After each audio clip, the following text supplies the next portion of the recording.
قیامت کب آئے گی؟ بختی آئے گی، یہ یقینی ہے۔ کب آئے گی؟ یہ تو ان امور میں سے ہے کہ جس کا علم نبی اکرم صلی اللہ علیہ وسلم کو بھی نہیں دیا گیا، جبرائیل کو بھی نہیں۔ چنانچہ حدیث جبرائیل میں واضح طور پر الفاظ موجود ہیں، وَمَا الْمَسْئُولُ عَنْهَا بِأَعْلَمَ مِنَ السَّائِلِ، کچھ معلوم نہیں، نہ سائل کو معلوم نہ مسئول کو معلوم قیامت کب آئے۔ اب یہ عظیم حقیقت مخفی رکھا گیا اور اس کا خاص طور پر ذکر کیا گیا سورہ طٰہٰ میں، اکاد اخفیھا لتجزی کل نفس بما تسعی۔ اگر تعین کر دیا جاتا تو جو قریب کے زمانے کے لوگ ہوتے وہ تو خوب پھر محنت کرتے آخرت کے لیے، اور ذرا سا فاٹنے والے ہوتے وہ ذرا تساہل کرتے اس کے بارے میں۔ اس کو رکھا گیا ہے، تلوار لٹکی ہوئی ہے، کسی بھی وقت گر سکتی ہے، یہ جیسے گلوٹین کبھی اگر آپ نے دیکھا ہو جس طریقے سے کہ اس کا چھرا گرتا ہے، کسی بھی وقت گر سکتی ہے، لہذا ہر وقت چوکس رہو، چوکنے رہو، جیسے کہ صحابہ کرام کی شان معلوم ہوتی ہے بعض روایات سے کہ ذرا تیز ہوا چلتی تھی تو وہ سمجھتے تھے قیامت آ گئی۔ اس درجے استحضار تھا اعصاب کے اوپر، اس کا اتنا اثر تھا کہ ذرا تیز ڈھکر چلا اور انہوں نے سمجھا قیامت آ گئی۔ تو اس طریقے سے قیامت کو مخفی رکھا گیا، اکاد اخفیھا لتجزی کل نفس بما تسعی۔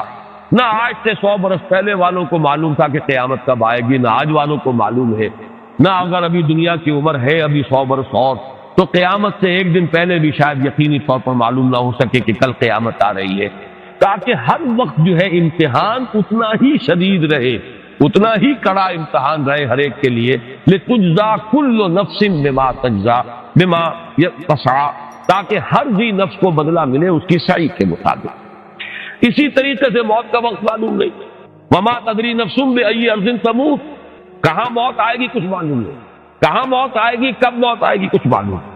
اسی طرح نوٹ کیجئے صلاۃ وسطیٰ، حافظوا علی الصلوات والصلاۃ الوسطیٰ، معین نہیں، اس کے لیے آراء اگرچہ ہے، اکثر آراء جمع ہو گئی ہیں صلاۃ العصر کے بارے میں، لیکن تعین سے حتمی طور پر نہیں کہہ سکتے۔ یہ رائے بھی ہے کہ کوئی بھی معین نہیں، تمام نمازیں جو ہے وہ صلاۃ وسطیٰ کے حکم میں بہترین نماز، کوشش کرو کہ پوری محافظت کرو، صرف نماز کی نہیں، بہترین نماز، ہر نماز تمہاری بہترین نماز ہونی چاہیے، ہر روز روز عید ہو، ہر شب شب برات، اگر اللہ تعالیٰ کے ساتھ کوئی قلبی ربط ہے تو ہر دن جو گزر رہا ہے وہ روز عید ہے، اور ہر شب جو گزر رہی ہے وہ شب برات ہے۔ لیکن اگر وہ کہ انسان کو غفلت ان کے قلب پر طاری ہے تو وہ عید کا دن بھی اس کے لیے ایک عام دن ہے، اور شب برات بھی اس کے لیے ویسی ہی ایک رات ہے جیسی کہ ہر روز آتی ہے اور چلی جاتی ہے۔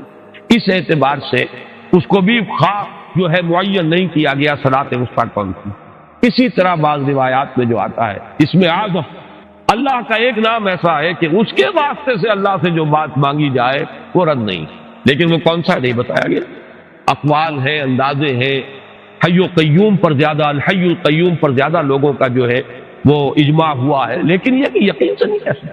تو اسی میں اس کو بھی نوٹ کر لیجئے کہ اس کو مخفی رکھا گیا ہے لیلۃ القدر کو۔ لوگ زیادہ سے زیادہ محنت کریں، زیادہ سے زیادہ مشقت کریں، اس کے لیے جو بھی اس کی قدر و منزلت سے کسی درجے میں آگاہ ہے، وہ اگر معین ہی ہو جاتا کہ ایک شب یہ ہے تو پھر تو سب کے سب اس رات میں محنت کر لیتے، باقی راتیں جو ہیں وہ پھر سونی اور ویران گزرتی۔ لیکن یہ کہ مطلوب یہ ہے کہ زیادہ سے زیادہ راتیں آباد ہوں، زیادہ سے زیادہ راتوں میں ذکر ہو، عبادت ہو، دعا ہو، اس لیے اس کو مخفی رکھا گیا، یہ حکمت ہے۔ اس میں بھی ایک عجیب نکتہ ہے جو امام راضی رحمۃ اللہ علیہ نے بیان کیا ہے، اور حوالہ اگرچہ نہیں دیا اس حدیث کا، لیکن ایک روایت کے حوالے سے بات بیان کی ہے کہ اس کے ظاہر نہ کرنے میں بھی اللہ کی ایک شفقت اور رحمت ہے بندوں کے حق، اس لیے کہ اس کی قدر جتنی زیادہ ہے اتنی ہی اس کی ناقدری پر سزا ہوگی۔ اگر معلوم ہو کہ یہ شب ہے اور اس کی ناقدری کو انسان کرے تو گویا کہ پھر وہ اتنا ہی زیادہ مورد عقاب اور مورد سزا بن جائے گا۔ اس کے لیے ایک بڑا پیارا واقعہ نقل کیا امام راضی نے کہ حضور صلی اللہ علیہ وسلم حضرت علی رضی اللہ تعالی عنہ ایک روز مسجد میں داخل ہوئے، ساتھ ہی آئے ہیں، دیکھا کہ ایک شخص سو رہا ہے، نماز کا وقت ہو چکا تھا۔ حضور نے حضرت علی سے فرمایا کہ اسے جگا دو، اسے ہوش میں لے آؤ تاکہ یہ وضو کرے، نماز کے لیے تیاری کرے۔ حضرت علی نے امتثال امر کیا، جا کر جگا دی۔ لیکن پھر ایک سوال کیا حضرت کا کہ حضور آپ تو خود نیکی کے کاموں میں بہت سبقت فرمانے والے ہیں، سباق بالخیر یہ لمحہ ہے، سبقت کرنے والے بہت کثرت کے ساتھ، تو آپ نے یہ جو ہے یہ کام خود کیوں نہیں فرمایا اور مجھے کیوں اس کے لیے آپ نے حکم دیا؟ آپ خود بھی اسے جگا سکتے تھے۔ آپ نے فرمایا کہ تم اس کی حکمت کو سمجھ لو، میرے جگانے پر اگر وہ نہ جاگتا اور انکار کر دیتا تو کفر ہو جاتا اس کے حق، اور تمہارے جگانے پر اگر کوئی تساہل سے بھی وہ کام لیتا تو وہ کفر میں ہوتا. یہ فرق ہے کہ اللہ تعالیٰ کی طرف سے ایک شفقت ہے کہ حضور صلی اللہ علیہ وسلم جگاتے اور کسی درجے میں وہ انکار کر دیتا. کبھی ایسا بھی ہوتا. یعنی یہود اور نصارہ ان پر بھی یہ روزہ جو ہے یہ فرض. البتہ احکام مختلف ہو گئے. جیسے جمعے کا دن اور جمعے کو چھوڑ کر یہودیوں نے سبت کا دن اختیار کیا، عیسائیوں نے جو ہے وہ سنڈے کو اختیار کر لیا. لیکن احکام میں فرق ہے. وہاں پورے سبت کے دن، ہفتے کے دن کاروبار دنیاوی مطلقاً حرام. لیکن ہمارے ہاں شریعت کے اندر آسانی پیدا کی گئی کہ صرف جمعے کی اذان سے لے کر نماز ادا ہو جانے تک وہ حرام ہے. لیکن باقی یہ ہے کہ اس سے پہلے بھی اگر کرو اور بعد میں جب فَإِذَا قُضِيَتِ الصَّلَاةُ فَانتَشِرُوا فِي الْأَرْضِ وَابْتَغُوا مِن فَضْلِ اللَّهِ، جب نماز ادا ہو چکے تو جاؤ، منتشر ہو سکتے ہو زمین میں اور اللہ تعالیٰ کے فضل کو تلاش کر سکتے. تو اسی طریقے سے اگرچہ حکم روزہ جو ہے وہ تو سابقہ امتوں میں بھی تھا، لیکن یہ اس کے احکام جو ہے ان کے اندر تغیر و تبدل ہے. کتب علیکم الصیام کما کتب علی الذین من قبلکم لعلکم تتقون، تاکہ تمہارے اندر تقوی پیدا ہو جائے. اب یہ ہے حکمت صوم کی پہلی آیت. تقوی کسے کہتے ہیں؟ بچنا. کس چیز سے بچنا؟ اللہ نے جو چیزیں حرام کی ان سے بچنا، اللہ کے احکام کو توڑنے سے بچنا. دیکھیے یہ لفظ جو ہے اس کا مادہ ہے وا، قاف اور یا. وقا، وقا یقی کے معنی ہے کسی کو بچانا. ہم دعا مانگتے وقنا عذاب النار، اے اللہ ہمیں آگ کے عذاب سے بچا لے. لیکن اتقا، ارتقا بنتا ہے باب افتعال، واو تے میں شامل ہو گئی تو اتقا، اور اسی سے تقوی ہے. تقوی کے معنی کیا ہے؟ بچنا، خود بچنا. وقا یقی دوسرے کو بچانا. بچنا اللہ کے احکام کو توڑنے سے، اللہ کی حرام کردہ چیزوں میں ملوث ہونے سے، اللہ کے غضب سے، غصے سے، اللہ کی ناراضگی سے، اور آخرت میں اللہ کے عذاب سے. یہ بچنے کی روش ہے. پوری زندگی میں بھی اس کو جاری رکھو. یہ تقوی زندگی میں کیا ہوگا؟ اللہ کے احکام کو توڑنے سے بچنا، اللہ کی حرام کردہ چیزوں میں ملوث ہو جانا، ان کا استعمال کھانے پینے سے متعلق ہو یا وہ شہوت سے متعلق ہو یا کسی اور چیز سے متعلق ہو، اس سے بچنا. اور یہ بچنا جو ہے آخرت میں نتیجہ خیز ہوگا، جہنم سے بچاؤ ہو جائے گا، آگ کے عذاب سے نجات ملے. اچھا روزے کا اس سے تعلق کیا ہے یہ سمجھ لیں. دیکھیے ہمارے گناہوں کا سب سے بڑا سبب ہمارے نفسانی تقاضے ہیں. ہم ایک حیوان بھی ہیں اور حیوان سے برتر بھی کچھ ہے، وہ میں بعد میں عرض کروں گا. لیکن حیوان تو ہے. جیسے ہر حیوان کو کچھ خوراک کی ضرورت ہے، ہمیں بھی ضرورت ہے. ہر حیوان کو بقائے نسل کا معاملہ جنسی ہے، وہ ہمارا بھی ہے.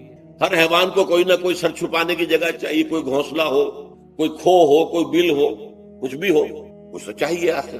اسی طریقے سے ہمارے سارے تقاضے ہیں. حیوانات کو بھی آرام چاہیے، ہمیں بھی آرام چاہیے. یہ حیوانی تقاضے جو ہیں جن کو ہم کہیں گے اینیمل انسٹنکٹس ہمارے وجود کے اندر ہیں یہ، اور ان کا تقاضا ہمارے اندر سے ابھرتا ہے. اسی کو اڈ اینڈ لیبیڈو کہا ہے فرائڈ نے. جدید نفسیات کا بابا آدم جو ہے وہ فرائڈ ہے. اس نے اسے اڈ اور لفٹ سے تعبیر کی. اس سے اوپر سیلف کو لایا ہے، اور اس کے بعد جو ہے وہ سپر ایگو ہے.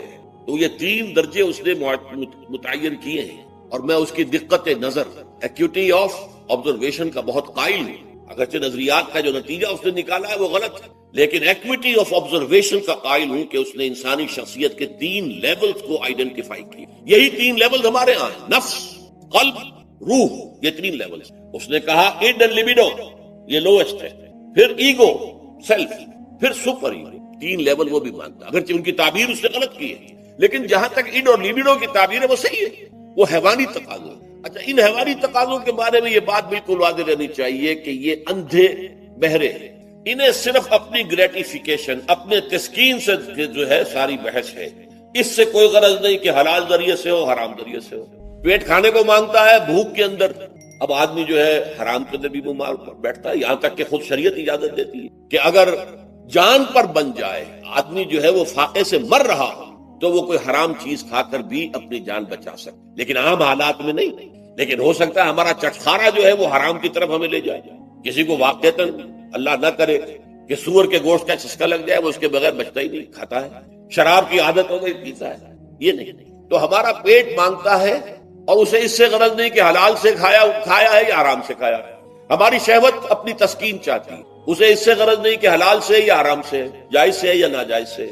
اسی طریقے سے ہمارے تمام تقاضے جو حیوانی ہیں، ایک تو یہ کہ بہت زوردار ہیں، اور چونکہ وہ اندھے بہرے ہیں لہذا جو قرآن میں کہا گیا ان النفس لامارۃ بالسوء، یہ نفس تو بدی کا حکم دیتا ہی ہے، یہ گویا کہ اس کے اندر رجحان جو ہے انہیرنٹ ہے کہ وہ بدی کی طرف انسان کو ترغیب دلاتا ہے، چاہے وہ اپنی ضروریات سے متعلق ہو، چاہے چٹخاروں سے متعلق ہو، چاہے جو بھی لذت اسے درکار ہے اس سے متعلق ہو، چاہے وہ جنسی لذت ہے اور چاہے وہ طعام کی، یعنی جسے ہم کہتے ہیں کہ انسان جو ہے وہ اپنے پیٹ اور فرج کا غلام بن کر رہ جائے، اس لیے کہ جو تقاضا بھی آیا ہے اس کو وہ پورا کر رہا ہے۔ یہ جو کیفیت انسان کی ہے، اس کے لیے ایک مشق جو ہے وہ روزہ فراہم کرتا ہے۔ روزے کے آپ نے 12، 13، 14 گھنٹے کا بھی روزہ ہوتا ہے، بعض جگہوں پر 16، 17 گھنٹے کا روزہ ہوتا ہے۔ اس عرصے میں آپ اپنے نفس کو حلال چیزوں سے بھی روکے رکھتے ہیں۔ اس منہ زور گھوڑے کو جو ہے آپ اس کی لگام کس کر رکھتے ہیں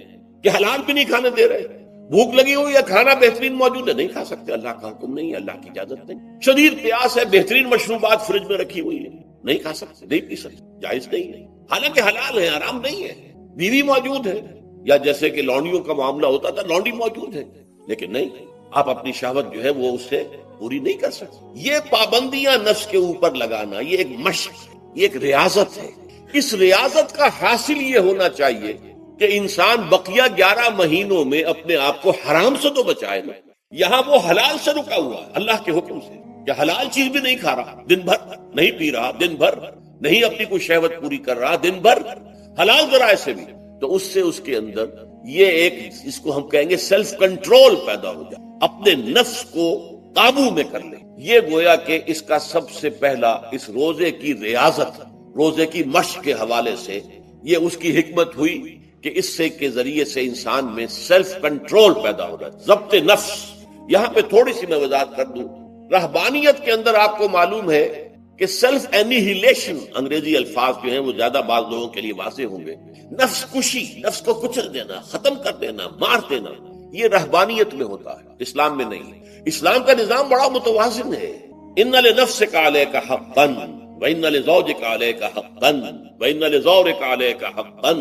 حضور نے فرمایا دیکھو تمہارے نفس کا بھی تم پر حق ہے، اسے مناسب حد تک آرام دینا بھی تمہارے ذمے ہے، اسے غذا بہم پہنچانا بھی تمہارے ذمے ہے، فرق صرف کیا ہے، حلال سے ہو حرام سے نہ ہو، اس کی شہوت کو پورا کرنا بھی تمہارے ذمے ہے، فرق صرف کیا ہے، جائز راستے سے ہو حرام سے، اس کا نام ضبط نفس ہے، سیلف اینیہیلیشن، نفس کو کچل دینا۔ یہ جو تپسیاں جو ہیں ہندو سادھو کرتے رہے ہیں، اور جو سب سے زیادہ معاملہ جو ہے وہ جو راہب ہوتے تھے حضرت مسیح علیہ السلام کے پیروکاروں میں، انہوں نے تاریخ کے اندر جو مثالیں دی ہیں اس کا جو ہے اندازہ کرنا مشکل ہو جاتا ہے کہ کس درجے وہ لوگ اپنے نفس کو کچل دیں، جس کا قرآن مجید میں سورہ حدید میں ذکر بھی ہے۔ اکثر لوگ تو پابندی نہیں کر سکتے تھے، اپنے اوپر پابندیاں لگانے کے بعد غلط راستوں پر بھی چل پڑتے تھے، لیکن جو لوگ ان پابندیوں کو نبھاتے تھے وہ کس انتہا تک جاتے تھے۔ کبھی آپ جو ہے ہسٹری آف کرسچن موناسٹیسزم پر جو تاریخ کی کتابیں لکھی گئی ان کو پڑھیں تو اندازہ ہوتا ہے۔ مولانا مودودی نے تفہیم القرآن میں اس کا کچھ حوالے دیے ہیں، اور واقعہ یہ کہ رونگٹے کھڑے ہو جاتے ہیں انسان پر کہ اس درجے میں انہوں نے اپنے نفس کو کچلا تھا۔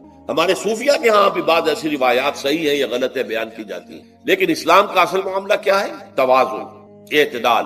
تمہارے نفس کا بھی تم پر حق ہے، ان لنفسک علیک حقا، تمہاری بیوی کا بھی تم پر حق ہے، وان لزوجک علیک حقا، اور تمہارا جو بھی کوئی ملاقاتی آئے، کوئی دوست ہے، اس کا بھی زورک علیک حق ہو، زیارت کرنے کے لیے کوئی آیا اس کا بھی حق ہے، ان کے حقوق ادا کرو۔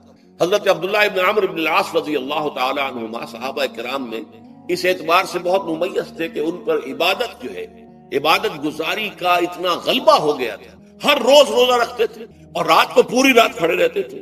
حضور کو اطلاع دی گئی، حضور نے طلب کیا فوراً، آپ نے فرمایا یا عبداللہ الم نخبر، کیا ہمیں یہ خبر نہیں دی گئی انک تصوم الدہر وتقوم اللیل، کہ تو ہمیشہ رات کو کھڑا رہتا ہے نماز میں اور ہر روز روزہ رکھتا ہے۔ اب ظاہر بات ہے حضور کے حضور میں جھوٹ کیسے بولتے، ویسے بھی جھوٹ بولنے کا سوال نہیں صحابہ کے لیے، تو عرض کیا بلا یا رسول اللہ ایسی ہے تو صحیح ہے، فرمایا لا تفعل، ہرگز ایسا مت کرو، فإن لنفسک علیک حقا وإن لزوجک علیک حقا وإن لزورک علیک حقا، تمہارے نفس کا بھی تم پر حق، روزہ رکھو بھی اور افطار بھی کرو۔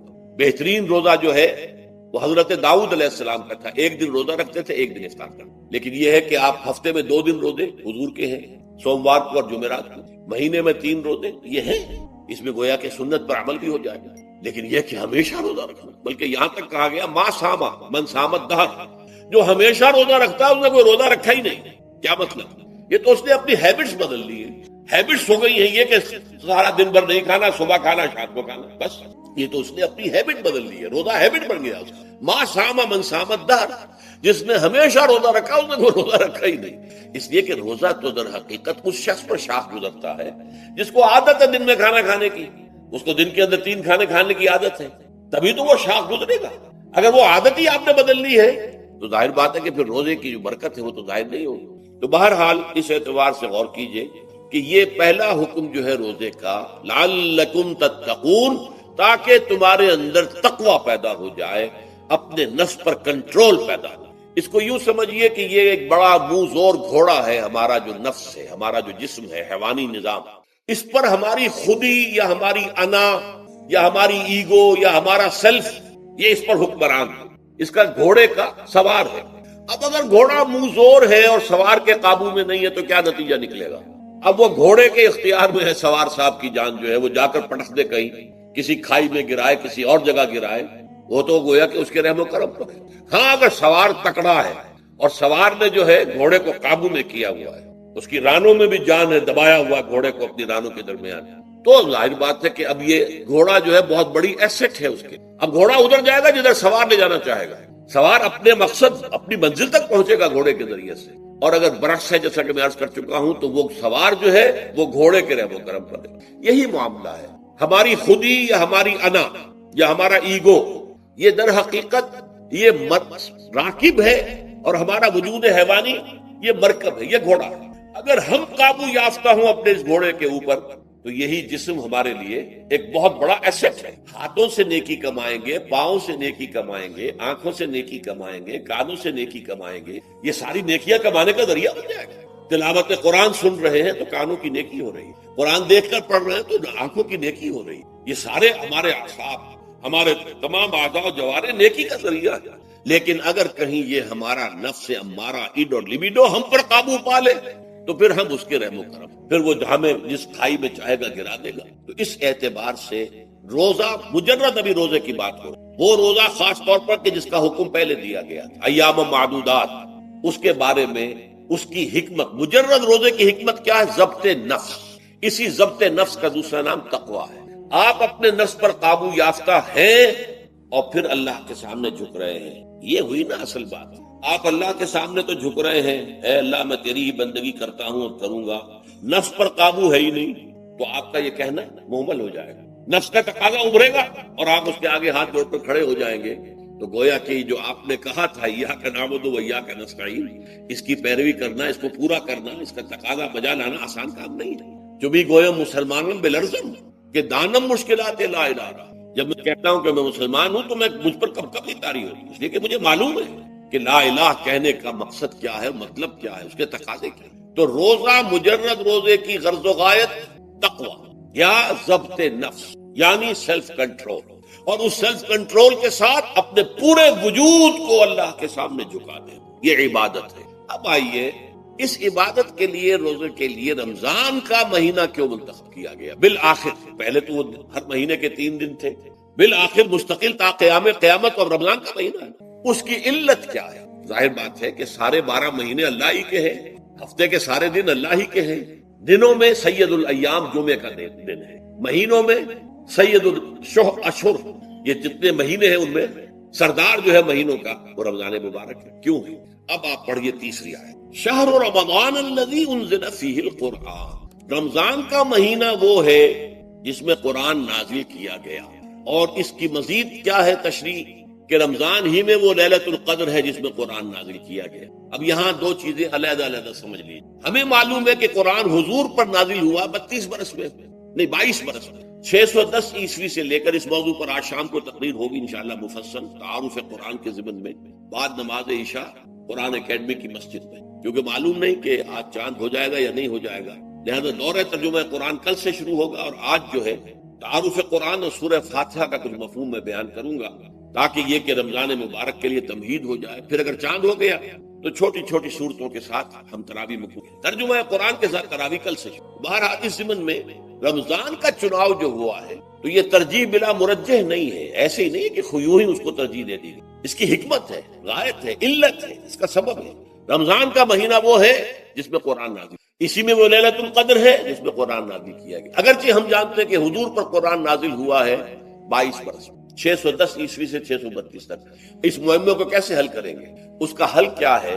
رمضان مبارک کی ایک شب مبارک لیلۃ القدر میں پورا قرآن لوح محفوظ سے دفعتاً پورا کا پورا سمائے دنیا پہلا آسمان جو ہے ہمارا اس کے اوپر نازل کر دیا گیا. اس کے لیے لفظ انزلہ، انزلہ ینزل انزالن کے معنی ہے دفعتاً کسی چیز کو اتار دینا، اور نزلہ ینزل تنزیلا کے معنی ہے رفتہ رفتہ درجہ درجہ درجہ درجہ درجہ اتارنا. اعلام، عالم یعلم اعلانا، کسی شے کو خبردار کر دینا، بتا دینا، بس ہم نے بتا دیا تم جانو تمہارا کام.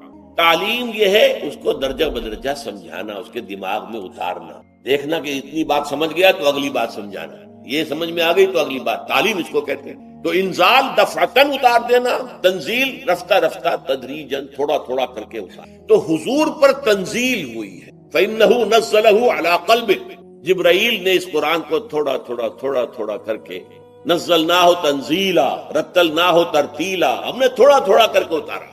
لیکن لیلۃ القدر میں جو ماہ رمضان مبارک کی شب ہے آخری عشرے کی، اس میں پورا قرآن اتار دیا گیا تھا لوح محفوظ سے سمائے دنیا. شہر رمضان الذی انزل فیہ القرآن ھدی للناس وبینات من الہدی والفرقان. یہ قرآن کیا ہے؟ کیا بنا کر نازل کیا گیا؟ یہ حال ہے. یہ لوگوں کے لیے، پوری نوع انسانی کے لیے ہدایت ہے، اور یہ ہدایت بینات کی شکل میں آئی، واضح تعلیمات جن میں کوئی شک و شبہ کی گنجائش نہیں. از خود روشن، بینہ اسے کہتے ہیں وہ شے جو از خود روشن ہو، جس کو ہم کہتے ہیں کہ آفتاب آمد، دلیل آفتاب.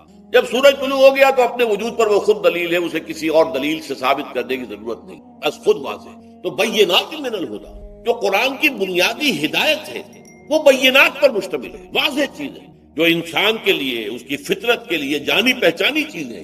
یہ کوئی باہر کی چیز نہیں آ رہی ہے، اس کے قلب کی گہرائیوں کے اندر یہ سب کچھ موجود ہے، اور اس کی گواہی اس کے قلب کی گہرائیوں سے نکلتی ہے کہ ہاں دیکھنا تقریر کی لذت کے جو اس نے کہا، میں نے یہ جانا کہ گویا یہی میرے دل میں ہے، اس نے تو میرے اپنی فطرت کی ترجمانی کی ہے. والفرقان، بینات من الہدی والفرقان، یہ بینات کا اطلاق فرقان پر بھی ہو رہا ہے. حق و باطل کے اندر فرق کر دینے والی شے. بین صورت میں یہ حق ہے، یہ باطل، یہ جائز ہے، یہ ناجائز ہے، یہ غلط ہے، یہ صحیح ہے. یہ ہے قرآن مجید کی عظمت. ویسے تو عظمت قرآن مجید کے اندر بہت سے مقامات پر آئی ہے اور بڑے ہی پرشکو انداز میں بھی آئی ہے، لیکن یہ اس وقت موقع نہیں ہے اس میں جانے. یہاں جو قرآن کا تعارف کرایا گیا، ھدی للناس وبینات من الہدی والفرقان، اور یہ رمضان میں نازل کیا گیا، لہذا رمضان کا مہینہ جو ہے اس عبادت کے لیے خاص اور مختص ہے. فمن شہد منکم الشہر فلیصم، تو جو کوئی بھی تم میں سے اس مہینے کو پائے یا اس میں مقیم ہو وہ لازماً روزہ رکھے. میں بیان کر چکا ہوں یہ وجوب علی العین ہے، اس کے اندر اب اختیار نہیں ہے، لیکن یہ کہ اگر من کان منکم مریضا علی سفر فعدۃ من ایام اخر. اب دیکھیے یہ جو رمضان مبارک کو منتخب کیا گیا جو نزول قرآن کا مہینہ ہے، تو اس میں ایک دوہرا پروگرام رکھ دیا گیا ہے جو قرآن مجید میں تو واضح طور پر نہیں کہا گیا، اس لیے کہ اگر قرآن میں اس طور سے آ جاتا تو فرض ہو جاتا. اسے تتبعاً رکھا گیا ہے، لہذا اس کا ذکر قرآن میں نہیں ملے گا. موجود ہے کہ جب اس مہینے کو چنا ہی اس لیے گیا ہے کہ یہ نزول قرآن کا مہینہ ہے، لہذا اس کے لیے جو ہم نے پڑھا تھا وہ خطبہ، وہ اس کو پلٹ لیجئے. جعل اللہ صیامہ فریضۃ وقیام لیلہ تطوعا، اللہ نے اس مہینے کا روزہ رکھنا تو فرض قرار دے دیا، اور اس کا قیام اللیل، راتوں کو کھڑے رہنا، یہ مرضی پر چھوڑا ہے. جو کر سکے، جو بھی ہمت کرے. ترغیب و تشویق. اب دیکھیے ترغیب و تشویق کے لیے دوسری حدیث جو یہاں پر ہے، ابی ہریرہ رضی اللہ عنہ قال، حضرت ابو ہریرہ سے مروی ہے رضی اللہ عنہ کہ انہوں نے فرمایا، قال رسول اللہ صلی اللہ علیہ وسلم، کہ اللہ کے رسول نے فرمایا صلی اللہ علیہ وسلم، من صام رمضان ایمانا و احتسابا غفر له ما تقدم من ذنبه، جس نے رمضان میں روزے رکھے ایمان کے ساتھ، یقین کے ساتھ، اور احتساب، اللہ سے اس کے اجر کی امید میں، غفر له ما تقدم من ذنبه، اس کے پچھلے تمام گناہ معاف ہو جاتے ہیں. یہ نوٹ کیجئے کہ اس سے مراد گناہ کبیرہ نہیں ہے، گناہ صغیرہ. گناہ کبیرہ کے لیے توبہ شرط ہے، گناہ صغیرہ جو ہے وہ ان چیزوں سے دھل جائے. لیکن اب دیکھیے، ومن قام رمضان ایمانا واحتسابا، اور جو کوئی کھڑا رہا رمضان میں، یعنی قیام اللیل، ایمان اور احتساب کے ساتھ، غفر له ما تقدم من ذنبه. اب تیسری بات، ومن قام لیلۃ القدر ایمانا واحتسابا، اور جو کھڑا رہا قیام اللیل جس نے کیا ہے لیلۃ القدر میں ایمان اور احتساب کے ساتھ، غفر له ما تقدم من ذنبہ، متفق علیہ۔ یہ حدیث بخاری اور مسلم دونوں کی۔ اب یہاں جو بات میں چاہتا ہوں کہ آپ پر واضح ہو جائے، اس حدیث میں دونوں چیزوں کو پیرلل لایا گیا، من قام رمضان من صام رمضان، پیرلل، بالکل متوازی، ہم وزن اعتبار سے، من صام رمضان ایمانا واحتسابا غفر له ما تقدم من ذنبه، من قام رمضان ایمانا واحتسابا غفر له ما تقدم من۔ اب سوال پیدا ہوتا ہے قیام اللیل سے مراد کیا ہے؟ یہاں پہ میں ذرا تراویح کی کا جو پس منظر ہے وہ بیان کر دینا چاہتا ہوں۔ دیکھیے جیسا کہ ہم نے خطبے میں بھی دیکھ لیا، اللہ نے قیام اللیل جو ہے اسے فرض نہیں ٹھہرایا، تطوع، قرآن مجید میں بھی اس کا کوئی ذکر نہیں، احادیث میں اس کی تشویق و ترغیب پوری موجود ہے۔ ایک اور حدیث بھی ہم بعد میں پڑھیں گے اس کا پس منظر کیا تھا کہ اس کو چھوڑ دیا گیا۔ اب ظاہر بات ہے مسلمانوں میں کمزور بھی ہیں، مسلمانوں میں وہ مزدوری کرنے والے بھی ہیں، روزہ تو فرض ہے ان پر، چاہے مئی کا مہینہ ہے اور گندم کاٹنی ہے، روزہ تو پھر بھی رکھنا ہوگا، یہ سب کچھ ہے، لیکن یہ کہ رات کو پھر کھڑے رہنا ان کے لیے، جاگنا ممکن نہیں، لہذا ان کے اوپر یہ چیز فرض۔ حضور نے تراویح کی نماز یا قیام اللیل نہ اسے فرض قرار دیا، نہ اس کے بعد جماعت کوئی اہتمام کیا مستقل، صرف 3 راتیں آپ نے جماعت کروائی ہے، اس میں 8 رکعتیں آپ نے پڑھی ہیں کہ جو آپ کا معمول تھا تہجد کا وہ پڑھی، اور تہجد کے وقت ہی جماعت کرائی ہے۔ یہ ہے وہ حدیث، اس کے علاوہ کسی نماز تراویح جو ہے جو ہم پڑھتے ہیں 20 رکعتیں عشاء کے ساتھ متصل، اس کا کوئی ذکر نہ دور نبوی میں ہے نہ دور صدیق اکبر میں، یہ دور حضرت عمر کی خلافت میں ہوا ہے، اور ہم نہیں کہہ سکتے کتنے سال کے بعد ہوا۔ حضرت عمر رضی اللہ تعالیٰ عنہ کی خلافت کا دور جو ہے وہ تو 10 برس، ہو سکتا ہے 5 برس کے بعد ہوا ہو، 6 برس کے بعد ہوا ہو، 12 ہوا ہے ان کے ہیں۔ حضرت عمر ایک مرتبہ مسجد میں داخل ہوئے، مسجد نبوی میں، تو دیکھا کہ کچھ لوگ 8 10 12 جو ہے اللہ کے ساتھ دوستی ہو چکی ہو، تو پھر یہ کہ رات کا وقت ہوتا ہے کہ جس میں وہ پھر بندہ اٹھتا ہے، کوئی دیکھ نہیں رہا ہے، لوگ سوئے ہوئے ہیں، کوئی ڈسٹربنس نہیں ہے۔ خیر ہماری تو آج کل شہری زندگی میں راتوں میں بھی ڈسٹربنس رہتی ہے، لیکن یہ کہ عام طور پر بہرحال دن کے مقابلے میں تو ایک سکون کی کیفیت ہوتی ہے۔ اس وقت اپنے رب سے راد و نیاز کی باتیں، کبھی اس کے سامنے کھڑے ہیں، کبھی سر بسجود ہیں۔ والذین یبیتون لربہم سجدا وقیاما، والذین یقولون، اور وہ کہتے رہتے ہیں سب کے باوجود، ربنا اصرف عنا عذاب جہنم، اے رب ہمارے عذاب جہنم کو ہم سے پھیر دے، دور کر دے۔ یہ سورہ نور میں بھی ہم نے پڑھا تھا کہ وہ ساری شخصیت جو ہے بیان کرنے کے بعد وہ اس کے بعد بھی لرزاں و ترساں رہتے ہیں۔ یوما تتقلب فیہ القلوب والابصار، ڈرتے رہتے ہیں اس دن کے خیال سے کہ جس میں نگاہیں اور دن الٹ دیے جائیں گے قیامت کے دن سے۔ ان عذابہا کان غراما، یقیناً اس کا عذاب جو ہے وہ چمٹ جانے والی شے ہے۔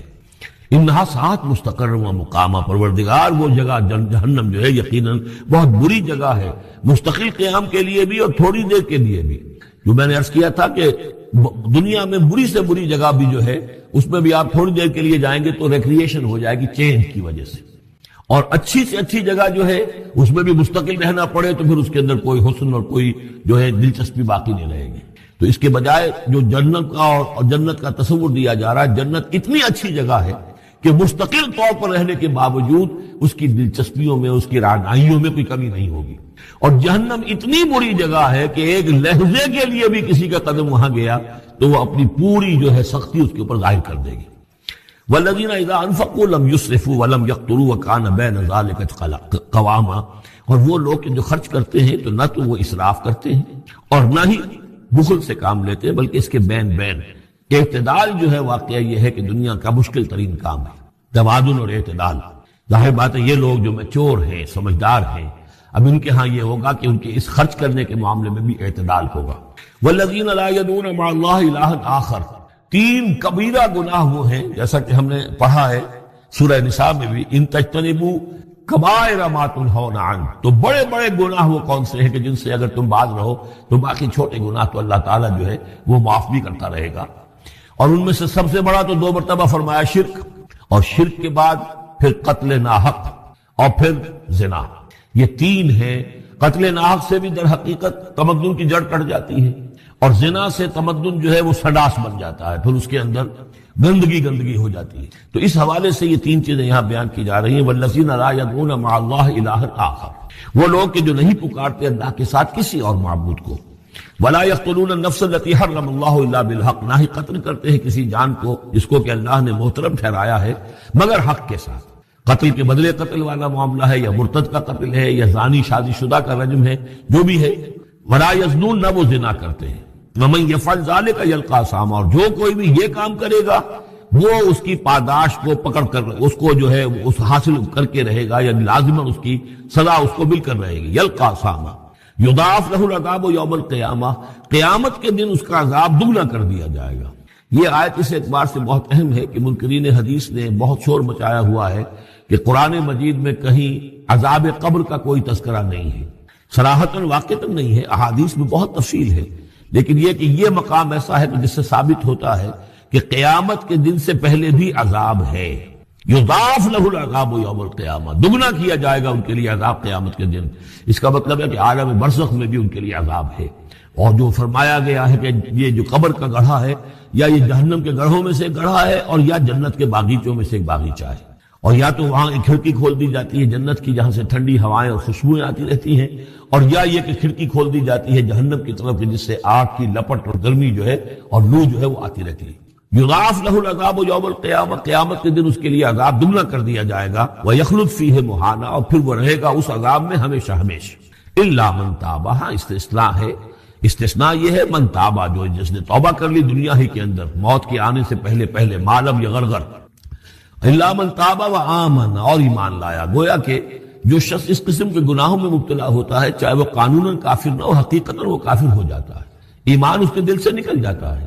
لہذا توبہ گویا کہ اثر نو ایمان لانے کے مترادف ہے۔ الا من تاب و آمن وعمل عملا صالحا، اور وہ پھر عمل کرے نیک، فاولئک یبدل اللہ سیئاتہم حسنات، تو ایسے لوگوں کی برائیوں کو اللہ تعالیٰ نیکیوں سے بدل دیتا ہے۔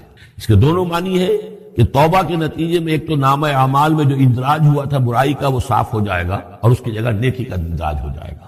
اور یہ معنی بھی ہے کہ زندگی میں اس دنیا میں توبہ کے نتیجے میں اخلاق جو ہے وہ پاک صاف ہو جاتے ہیں، دامن اخلاق کے دھبے دھل جاتے ہیں، اور انسان کا جو دامن کردار ہے پھر صاف شفاف ہو جاتا ہے۔ وَكَانَ اللَّهُ غَفُورًا رَحِيمًا، اور اللہ تعالیٰ غفور الرحیم ہے۔ وَمَن تَابَ وَعَمِلَ صَالِحًا، اب دوبارہ تکرار کی گئی، اور جو توبہ کرے اور پھر نیک عمل کرے، فَإِنَّهُ يَتُوبُ إِلَى اللَّهِ مَتَابًا، تو وہ ہے کہ جو توبہ کرتا ہے اللہ کی جناب میں جیسا کہ توبہ کرنے کا حق ہے۔ توبہ کی تسبیحیں ہو رہی ہوں، استغفار کی تسبیحیں ہو رہی ہوں، اور آیت کریمہ کے ختم ہو رہے ہوں 1.25 لاکھ کا اور لاکھ کا، لیکن حرام خوری جو کی توں جاری ہو، وہ سارے غلط کام ویسے جاری ہو، وہ کوئی توبہ نہیں ہے، اس کا کچھ حاصل نہیں۔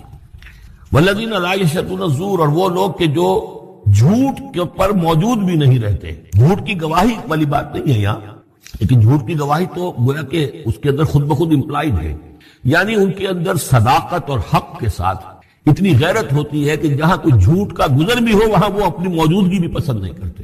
جھوٹ کا دھندا ہو رہا ہو، جھوٹ کا کاروبار ہو رہا ہو، جھوٹ بولا جا رہا ہو، یہ وہاں پر ان کی غیرت اور حمیت جو ہے صداقت کے ساتھ اور سچ کے ساتھ وہ اتنی ہے کہ وہ وہاں موجودگی بھی اپنی برداشت نہیں کرتے۔ وَإِذَا مَرُّوا بِاللَّغْوِ مَرُّوا كِرَامًا، اسی طریقے سے جب وہ کسی لغو کام کے پاس سے گزرتے ہیں تو اپنے دامن کو بچا کر گزر جاتے ہیں۔ دیکھیے وہاں بھی تھا سورہ مومنین کو شروع کی آیات میں وَالَّذِينَ هُمْ عَنِ اللَّغْوِ مُعْرِضُونَ، کہ جو لغو سے اعراض کرتے ہیں۔ اور یہاں یہ کہ اس کے پاس سے اگر گزر ہو بھی جائے اتفاقاً، خود تو قصد کرنا جو ہے بہت دور کی بات ہے، اس کا کوئی امکان ہی نہیں، اتفاقاً آپ راستہ چل رہے ہیں اور دیکھ رہے ہیں کوئی مداری کا تماشا ہو رہا ہے، آپ کا کوئی ارادہ نہیں تھا، لیکن وہاں رکیے بھی نہیں، وہاں سے جو ہے اپنے دامن کو بچاتے ہوئے نکل جائیے۔ والذین اذا ذکروا بآیات ربہم، اور وہ لوگ کہ جن کو جب ان کے رب کے آیات کے ذریعے سے نصیحت کی جاتی ہے، سمجھایا جاتا ہے، لم یخروا علیہا صما وعمیانا، تو نہیں گر پڑتے اس پر بہرے اور اندھے ہو کر۔ اس کے بھی دونوں معنی ہیں، ایک تو یہ کہ مخالفت پر اندھے بہرے ہو کر کمر کس لینا جیسے کہ قریش کر رہے تھے، تو گویا کہ تعریض ہے، ان پر ایک تنزیہ انداز ہے یہ کہ یہ لوگ جس طریقے سے کر رہے ہیں وہ معاملہ اللہ کے بندوں کا نہیں ہوتا۔ لیکن یہ دوسری طرف یہ بات بھی ہے کہ آیات قرآنیہ کو بھی اندھے بہرے ہو کر تو نہیں پڑھنا ہے اور سننا ہے، بلکہ غور کرنا ہے۔ افلا یتدبرون القرآن ام علی قلوب اقفالها، تو کیا یہ قرآن کی آیت پر تدبر نہیں کرتے؟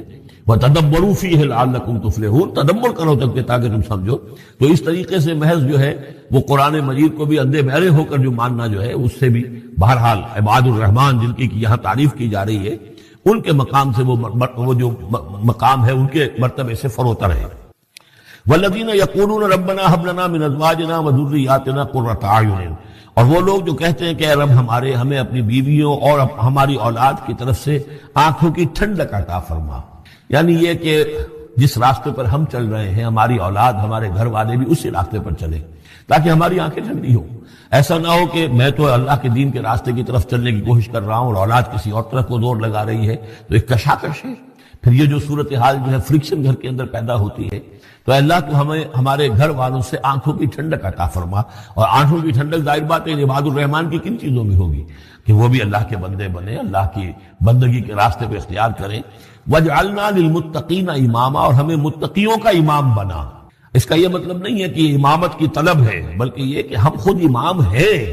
ایک شخص اپنے گھر کا سربراہ ہے، امام ہے، تو اے اللہ جن کے ہم امام ہیں انہیں متقی بنا دے، اس لیے کہ ظاہر بات ہے کہ میدان حشر میں جب ہم چلیں گے تو ایک شخص کے پیچھے اس کی اولاد چلی آ رہی ہے اور معلوموں کو وہ تو جہنمی ہے جو چلے آ رہے ہیں، یہ خود تو بہرحال ایک آدمی تھا، نہیں، ہمارے پیچھے جو ہماری نسلیں آئیں اے اللہ انہیں بھی متقی بنا، جن کے ہم امام ہیں، جو ہمارے پیچھے ہیں، جن کے کہ ہم دنیا میں جیسے کہ فرمایا ہے ایک حدیث میں بھی آتا ہے کلکم راعٍ وکلکم مسئول عن رعیتہ، تم میں سے ہر شخص کی حیثیت ایک چرواہے کی ہے، اور اللہ نے کچھ نہ کچھ مخلوق جو ہے اپنی اس کے چرواہے کے حوالے کی ہے۔